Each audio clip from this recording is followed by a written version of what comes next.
तो गैस को सिम करके ना उसको पकने दीजिए थोड़ी देर। वो क्या होगा, फिर उसको गैस को जब आप बंद कर देंगे उसको छोड़ दीजिए, बाद में जब आप कुकर खोलेंगे तो बहुत गाढ़ा गाढ़ा सूप उसमें तैयार हो जाएगा आपका। और फिर तीसरे दिन मैं आपको देती हूँ मिक्स वेजिटेबल का। उसमें थोड़ी सी बंद गोभी, थोड़ी सी बीन्स, थोड़ी सी गाजर, थोड़ी चुकंदर, 2-4 टमाटर, जितनी भी सब्जी आपके पास, उसमें पर आप लौकी, खीरा या मूली मत ऐड करिए, क्योंकि उससे उसका टेस्ट डिफरेंट हो जाएगा, फिर वो अलग फ्लेवर नहीं आएगा। उपस्थित पवित्र आत्माओं, वर्षों से गुरु माता बहुत लंबे समय से सेवाएं दे रही हैं प्राकृतिक चिकित्सा के क्षेत्र में। ये जो शिविर है, सच तो यह है, इन्हीं के द्वारा संचालित है। इनकी ही सारी बहुत बड़ी भूमिका रहती है। और रसोई आदि का जितना भी काम है, कभी कभी ऐसा भी हमारे सामने प्रसंग आए कि जिस समय कोई महिला ही नहीं मिली भोजन बनाने के लिए, भोजन इस तरह से इन्होंने बहुत बड़ा बड़ा मोर्चा स्वयं अकेले संभाला और बहुत बड़े अनुभव लेकर के ये बैठी हुई हैं। तो आज उन्हीं अनुभवों को आपके सामने शेयर भी करेंगी और आपको जैसे सूप कैसे बनाना है, सब्जियां कैसे बननी है, क्या कुछ है, तो मैं तो चाहूंगा कि आप अपनी ओर से बताना प्रारंभ कर दें या प्रश्न कर लें। कोई प्रश्न करना है तो आप प्रश्न कीजिए। आप सबसे पहले ये बताओ कि जो भी आप सूप बनाते हो तो उसमें मतलब उनका मिक्स क्या होना चाहिए, कॉम्बिनेशन किसका किससे? सबसे पहले तो मैं बनाती हूँ, जो फर्स्ट दे देती हूँ आप लोगों को, उसमें लौकी, खीरा और मूली, 3 ही चीजें होती हैं, उसका बनाती हूँ। उसे जस्ट आपको बॉईल करना, पानी डाल के हल्का नमक डाल के बॉईल कर लो, फिर वो निकाल लो। उसको निकाल के जब ठंडा हो जाए तो मिक्सी में चला लो। और उसके बाद आपको कंसिस्टेंसी कैसे रखनी है, गाढ़ा पीना है, पतला पीना है, वो आपके ऊपर डिपेंड है। आप उसमें बॉयल वाटर ऐड करिए, फिर उसको तेज गरम कर लीजिए और उसमें हल्का सा नींबू का रस मिलाइए और ऊपर से थोड़ा सा काली मिर्च डालिए और हरा धनिया आप डाल सकते हैं, वेजीज डाल सकते हैं। वो तो ठीक या लाइट आपको कैसा पीना है वो आपको पता है, परंतु जब हम चिकित्सा में होते हैं तो हमें लाइट ही पीना होता है, बहुत ज्यादा हमें उसे हैवी नहीं करना होता, ताकि आते क्लीनिंग मोड पर रहें, पाचन क्रिया पर ध्यान ना दें। तो इसीलिए मैं जो भी चीजें आप लोगों को देती हूँ, आपको लगता होगा भूखा मार दिया, नहीं, उसका एक फायदा होता है कि जो भी चीज मैं आपको दे रही होती हूँ उसमें वो फाइबर युक्त भी होती है, दूसरा वो ऐसी होती है कि आते उसे जल्दी से पचा लेती हैं और फिर क्लीनिंग पे लग जाती हैं। फिर दूसरे दिन होता है टमाटो सूप। उसमें हम क्या करते हैं कि आधे टमाटर और आधा कद्दू डालते हैं। कद्दू इसलिए डालते हैं कि टमाटर की जो खटास होती है वो दर्द बढ़ा सकती है आपको, लेकिन जब हम उसमें कद्दू ऐड कर देंगे तो वो उसको बैलेंस कर लेगी और फाइबर भी मिल जाएगा हमें। तो उसका भी वही प्रोसीजर है कि आप नमक डाल के पहले उसे बॉईल करें, फिर ठंडा कर लें और पीस के उसको छान लें, टमाटर वाले को, क्योंकि टमाटर में बीज होते हैं और छिलका होता है। यदि आप उसे छानेंगे नहीं तो वो पीते हुए मुंह में आएगा और गंदा फील होगा। अच्छा, उसको भी ऐसे ही सजाने के लिए, आप उसको सजाने के यानी कि थिक बनाने के लिए उसको आप वही हरा धनिया, उसमें मशरूम ऐड कर सकते हैं, पनीर के छोटे छोटे टुकड़े डाल सकते हैं, या फिर उसमें मेथी वगैरह प्रयोग कर। वैसे तो नॉर्मल जो हमें पीना होता है उसमें केवल नमक, काली मिर्च और पुदीना, बस 3 ही चीज डलती हैं। और अगर बहुत रिच बनाना हो तो उसमें क्रीम ऐड करते हैं हम लोग, लेकिन हमें रिच नहीं करना है। जब हम चिकित्सा ले रहे होते हैं तो उसको नॉर्मली पीना होता है हम लोगों को। हाँ, वेजीज आप ऐड कर सकते हैं। आप ये सोचें कि मैं 10 दिन सूप पे ही रहूंगा, तो अलग अलग सूप बनाइए और उनमें वेजीज ऐड करके उसके साथ चबा चबा के खाइए, तो वो फाइबर भी देगा, आपका पेट भी भरेगा और ताकत भी देगा, दोनों काम हो जाएंगे। फिर आपको भोजन की आवश्यकता नहीं पड़ेगी जब आप उसको थिक कर लेंगे वेजीज डाल के, मतलब बारीक जो भी सब्जियां आपके पास अवेलेबल हो जो आप कच्ची खा सकते हैं उनको उसमें ऐड कर लीजिए। या फिर कोई सब्जी ऐसी है कि बहुत हार्ड है तो हल्की सी उसको स्टीम करके सूप में ऐड कर दीजिए छानने के बाद, और फिर गरम गरम उसको आप पीजिए।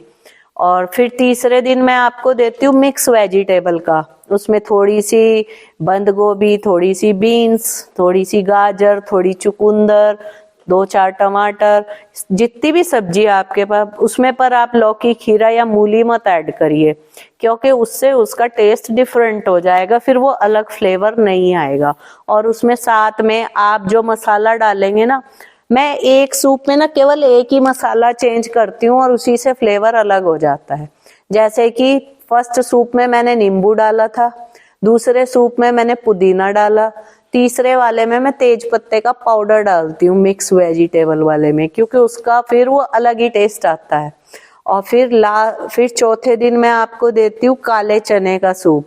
उसको रात को भिगा के रख दीजिए, और उसमें जो है जिनको वायु रोग होते हैं ना, अर्थराइटिस वगैरह, तो उनको क्या होता है, उसमें मेथी दाना थोड़ा सा ऐड कर लेना चाहिए। थोड़ा सा काला चना, जैसे 100 ग्राम काले चने आपने भिगाए तो उसमें 2 चम्मच मेथी दाना या 1 फुल बड़ा चम्मच भी भर के आप मेथी दाना ऐड कर लेंगे, और रात में उसको भिगा के रखिए। उसमें डालिए खाने का सोडा, मीठा सोडा और नमक और हल्दी और जीरा, उसको साथ ही भिगा दीजिए, और सुबह उसी के साथ उसको बॉईल करिए, थोड़ा ज्यादा पानी के साथ। और फिर जैसे 2-4 सीटी लग जाएं तो गैस को सिम करके ना उसको पकने दीजिए थोड़ी देर। वो क्या होगा, फिर उसको गैस को जब आप बंद कर देंगे उसको छोड़ दीजिए। बाद में जब आप कुकर खोलेंगे तो बहुत गाढ़ा गाढ़ा सूप उसमें तैयार हो जाएगा आपका। फिर उसको छान लीजिए। छानने के बाद उसमें कस्तूरी मेथी ऐड करिए, उसमें मूली बारीक काट के मिलाइए, ऐसी ऐसी चीजें डाल के उसको थिक कर लीजिए थोड़ा सा। और ये सर्दियों में बहुत अच्छा होता है, स्ट्रांग होता है, एनर्जेटिक भी होता है और लाभ देने वाला भी होता है, क्योंकि मेथी क्या होती है, वायु का शमन करती है, तो वो ताकत भी देगी और आंखों की ज्योति भी बढ़ाएगी, बालों के लिए भी अच्छी होती है और हड्डियां भी मजबूत करती है। तो और फिर उसके बाद फिर मैं बनाती हूँ, केवल परवल लेते हैं, परवल जानते हो ना आप लोग, परवल आते हैं, उसको बॉईल करती हूँ। उसको काय के साथ बॉईल करती हूँ, कॉर्न्स के साथ, कॉर्न्स के साथ बॉईल कर लेती हूँ, दोनों चीज अलग अलग करके। एक तरफ हमने परवल बॉईल कर लिए, एक तरफ कॉर्न्स बॉईल कर लिए। क्या होता है? मकई, मकई। मकई स्वीट कॉर्न्स होते हैं, एक मीठे आते हैं, एक हमारे देसी होते हैं, नॉर्मल होते हैं, वो बहुत मीठे नहीं होते, थोड़े हार्ड होते हैं। बट जो स्वीट कॉर्न होते हैं वो थोड़े सॉफ्ट होते हैं, तो वो जल्दी उबल जाते हैं और खाने में भी अच्छे होते हैं, उसे वृद्ध व्यक्ति भी अच्छे से खा सकते हैं। तो उसके लिए आपको क्या करना है, परवल आपने उबाल लिए वही नमक डाल के, और फिर उसको वही पीस लीजिए, पीस के छान दीजिए, क्योंकि उसमें बीज होते हैं। तो बीज अगर आप नहीं छानेंगे तो वो अंदर जाके कईयों को चुभन पैदा करते हैं, तो इसलिए उसको छानना जरूरी होता है।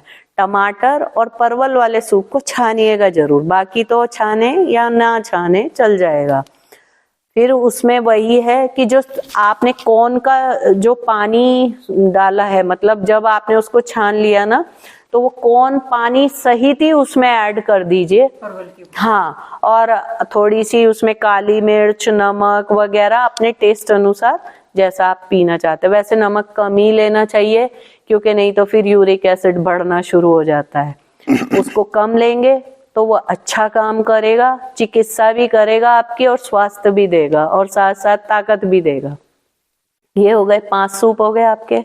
उसके बाद आप सूप वैसे कुछ और अलग से बनाना चाहते हैं तो मैं उस कच्चे पपीते का भी बना लेती हूँ, या वाइट वाला पेठा आता है ना, उसका भी बना लेती हूँ।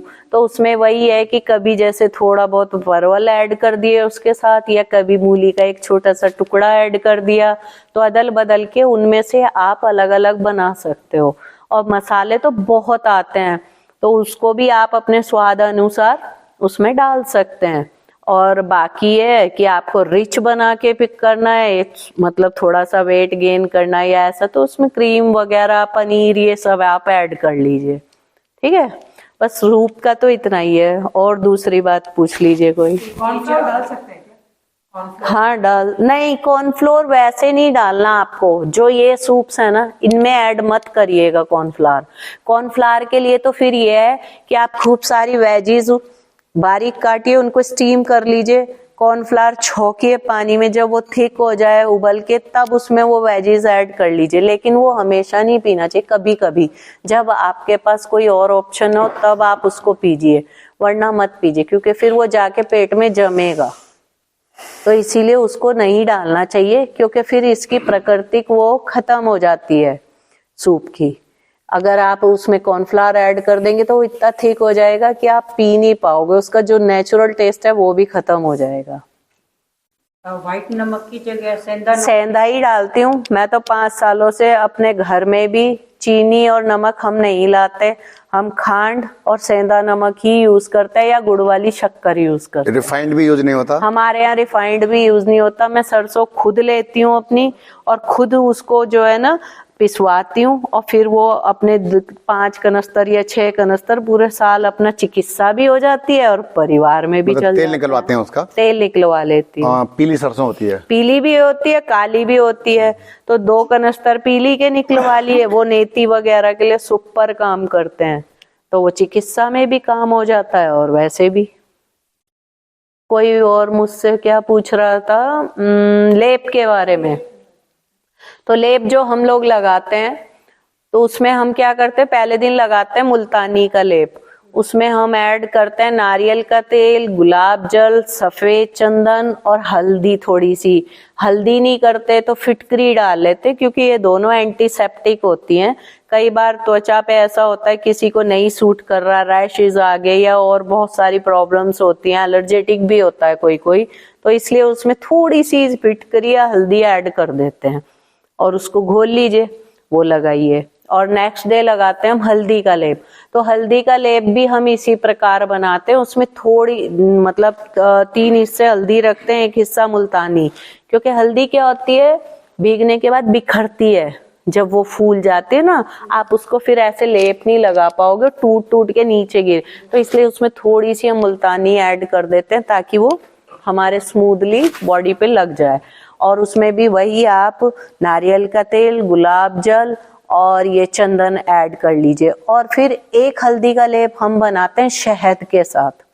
उसमें केवल शहद में हम हल्दी मिलाते हैं और चंदन मिलाते हैं, बस। उसमें नारियल का तेल और गुलाब जल हम नहीं मिलाते, उसमें चंदन, हल्दी और शहद वो लगाते हैं। ये सर्दियों में लगाना होता है, क्योंकि शहद भी गर्म होता है, हल्दी भी गर्म होती है, तो इसलिए उसको हम सर्दियों में प्रयोग करते हैं। गर्मियों के लेप में हम शहद वाला प्रयोग नहीं करते, उसमें हम चंदन, गुलाब जल और नारियल का तेल वाला करते हैं, क्योंकि वो ठंडे होते हैं, हल्दी गर्म होती है, तो इसलिए वो ऐड करते हैं उसमें। फिर हम लगाते हैं 3rd डे गेरू का लेप।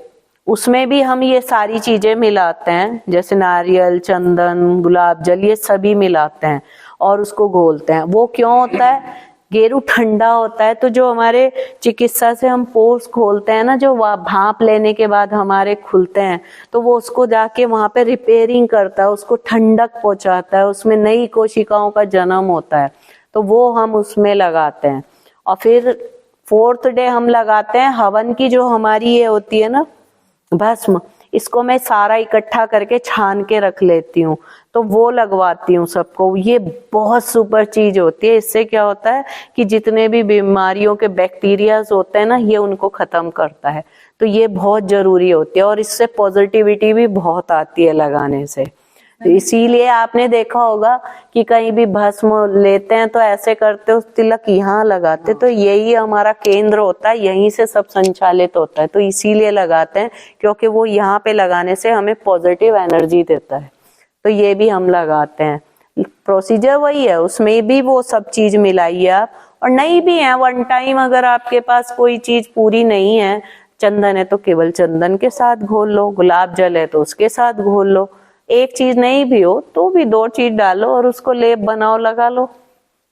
ये प्रोसीजर। चंदन का पाउडर जो है, जो मार्केट में मिलता है वो लेते हैं, या फिर उसका चंदन से पाउडर? मैं तो मैसूर से आता है डायरेक्ट मेरा गुलाब जल भी और चंदन भी वहीं से आता है, क्योंकि हमारे यहाँ किसी जो हमारे एक रिलेटिव है, उनके यहाँ वो ड्रम के ड्रम आते हैं पूरे ओरिजिनल गुलाब जल के मैसूर से, मैं वहां से लेती हूँ। मैं ये डाबर डूबर का बिल्कुल नहीं लाती, मुझे विश्वास नहीं है। और मसाले भी मैं कभी बाजार से पिसे हुए नहीं लाती, मैं साबुत लाती हूँ, खुद पीसती हूँ सारे।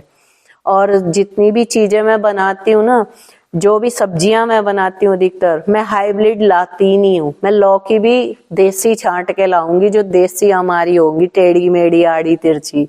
और हाइब्रिड कौन सी होती हैं, वो जो चिकनी चिकनी दिखाई देती इतनी लंबी लंबी, वो उनका टेस्ट ही नहीं होता, वो कड़वी भी निकल जाती हैं। और जो देसी बनाते हैं ना उनमें स्वाद ही अलग आता है देसी सब्जियों में। तो आप छांट के लाइए, देख के लाइए, अपनी सब्जियां चुन के लाइए मार्केट से। और जो हमारे ये होते हैं ना टमाटर, ये 2 तरह के आते हैं। इसमें देसी होते हो तो उसमें खटास ज्यादा होता है, तो उसको आप कम प्रयोग करिए। और यदि आप उन्हें प्रयोग कर रहे हैं तो उसके साथ कुछ ऐसी चीज ऐड करके बनाइए कि वो उसकी खटास को बैलेंस कर ले। और वरना तो जो हमारे सलाद वाले लंबे वाले टमाटर होते हैं उसमें खटास कम होता है, उसको आप वैसे यूज कर सकते हैं। लेकिन बहुत ज्यादा मात्रा में दर्द वाले लोगों को वो भी ज्यादा प्रयोग नहीं करने चाहिए, वो भी मतलब लिमिटेड आप उसमें खाइए। मैंने देखा कि लोग घरों में ना हर सब्जी में टमाटर डाल देती, इवन कड़ी और साग में भी वो जहर का काम करता है। टमाटर उन दोनों चीजों में जहर का काम करता है, तो इसमें मत डालिए ये सब। सब्जी का ओरिजिनल टेस्ट आपको लेना है तो बिना मिलावट के सादा बनाइए, हल्के मसालों के साथ, तब आपको पता चलेगा कि तोरी खा रहे हैं या लौकी खा रहे हैं या कद्दू।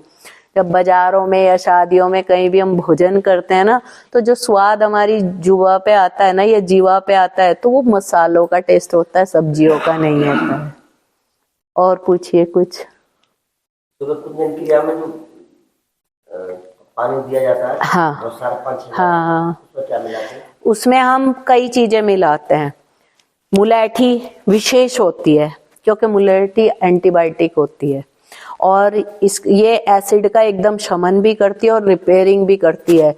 जब हम वमन करते हैं और उपवास पे होते, जो एसिड निकलता है ना, तो वो हमारे गले को, हमारे फूड पाइप को, सबको चीर देता है, मतलब जख्म जैसे होता है, जलन होती है। तो मुलेठी उस जलन को कम करती है, और जो वो उखड़ निकल के आता है तो वो उसको इजीली बाहर फेंक देती है निकाल के।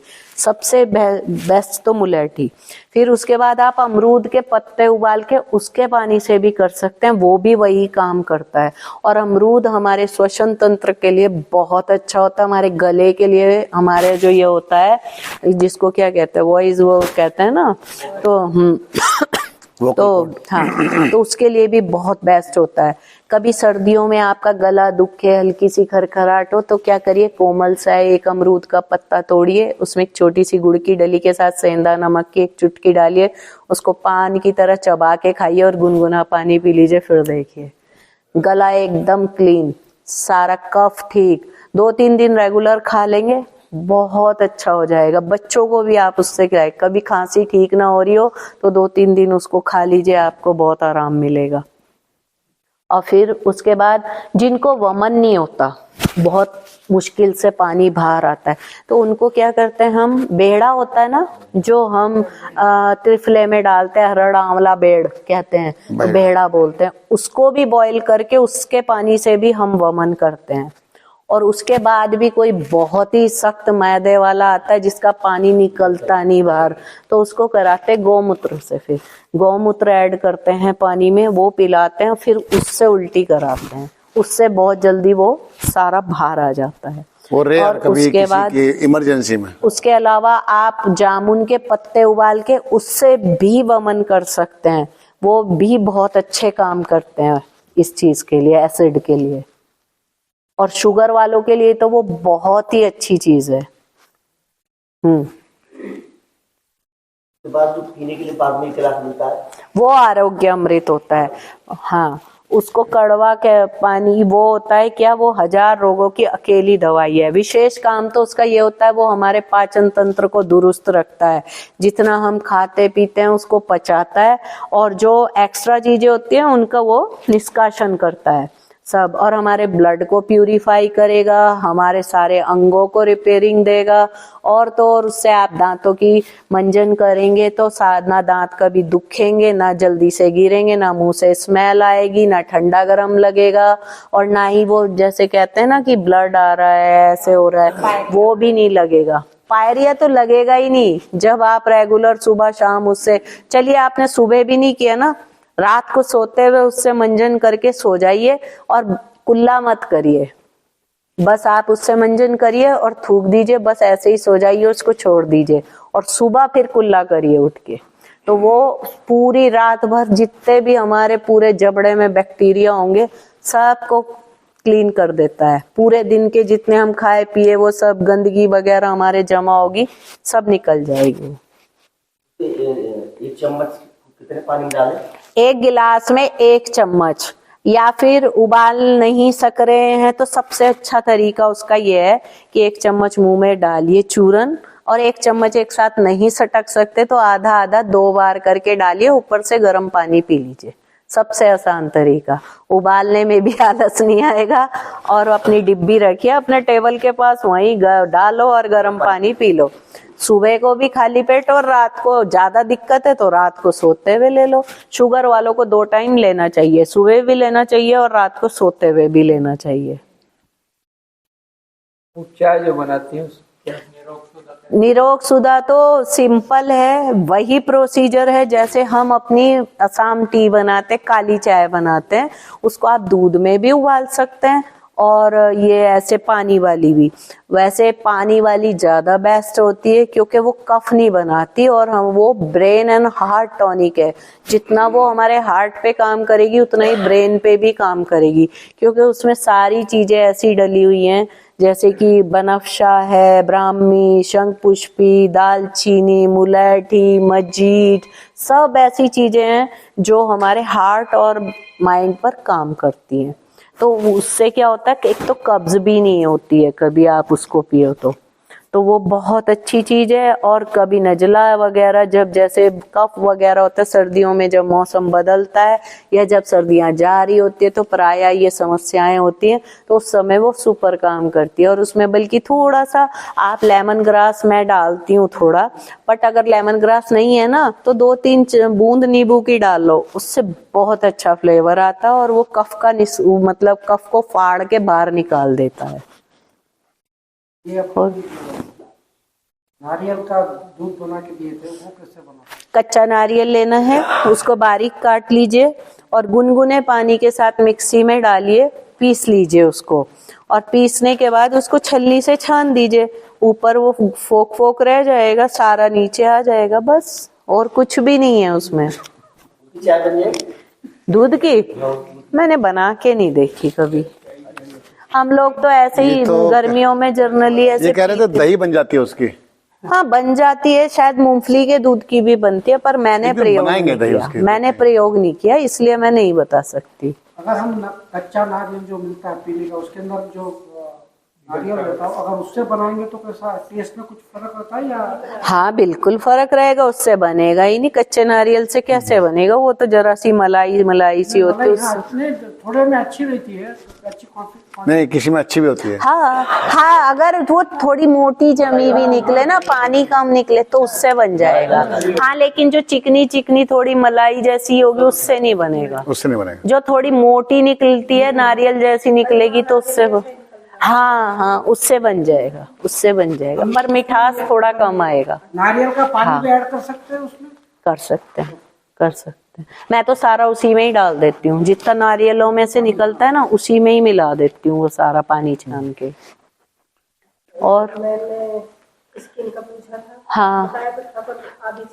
हाँ स्किन के लिए तो मैंने आपको आरोग्य अमृत तो दिया ही है, वो सबसे बेस्ट है।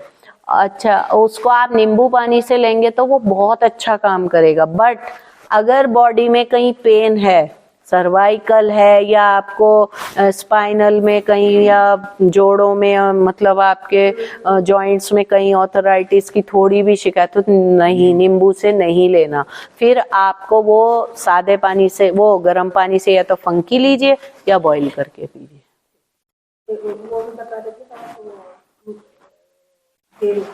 गेरू भी बता रही थी, गेरू तो वो तब पीते हैं जब हमारी बहुत ज्यादा मतलब जैसे अभी तो सर्दी है, इतना तो एक तो आप ना अपना नमक मीठा कम कर दीजिए, मसाले ना के बराबर, और अचार वगैरह ये सब बंद, क्योंकि जिनको स्किन एलर्जी होती है उनको ये सब चीजें नहीं खानी चाहिए, उससे ब्लड में और ज्यादा बढ़ती है वो।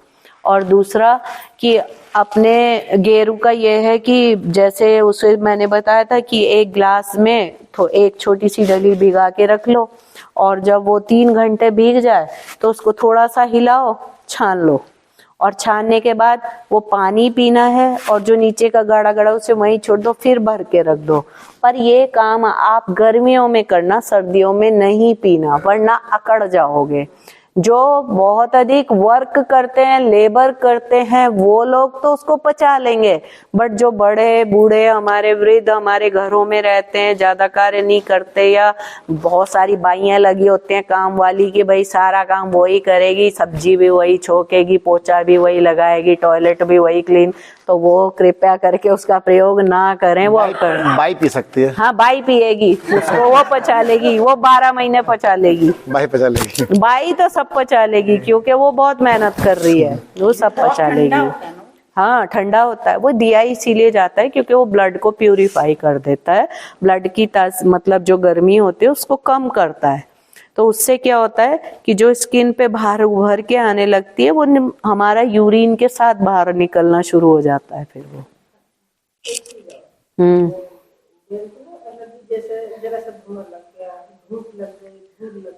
ये तो क्रिया, ये तो नजला बिगड़ा हुआ है, ये तो रबड़ नेती से ठीक होगा। रबड़ नेती करिए और उसके लिए, उससे चश्मे में भी आपके अंतर आ जाएगा, नजला भी ठीक हो जाएगा। और भाप लीजिए मुंह पे।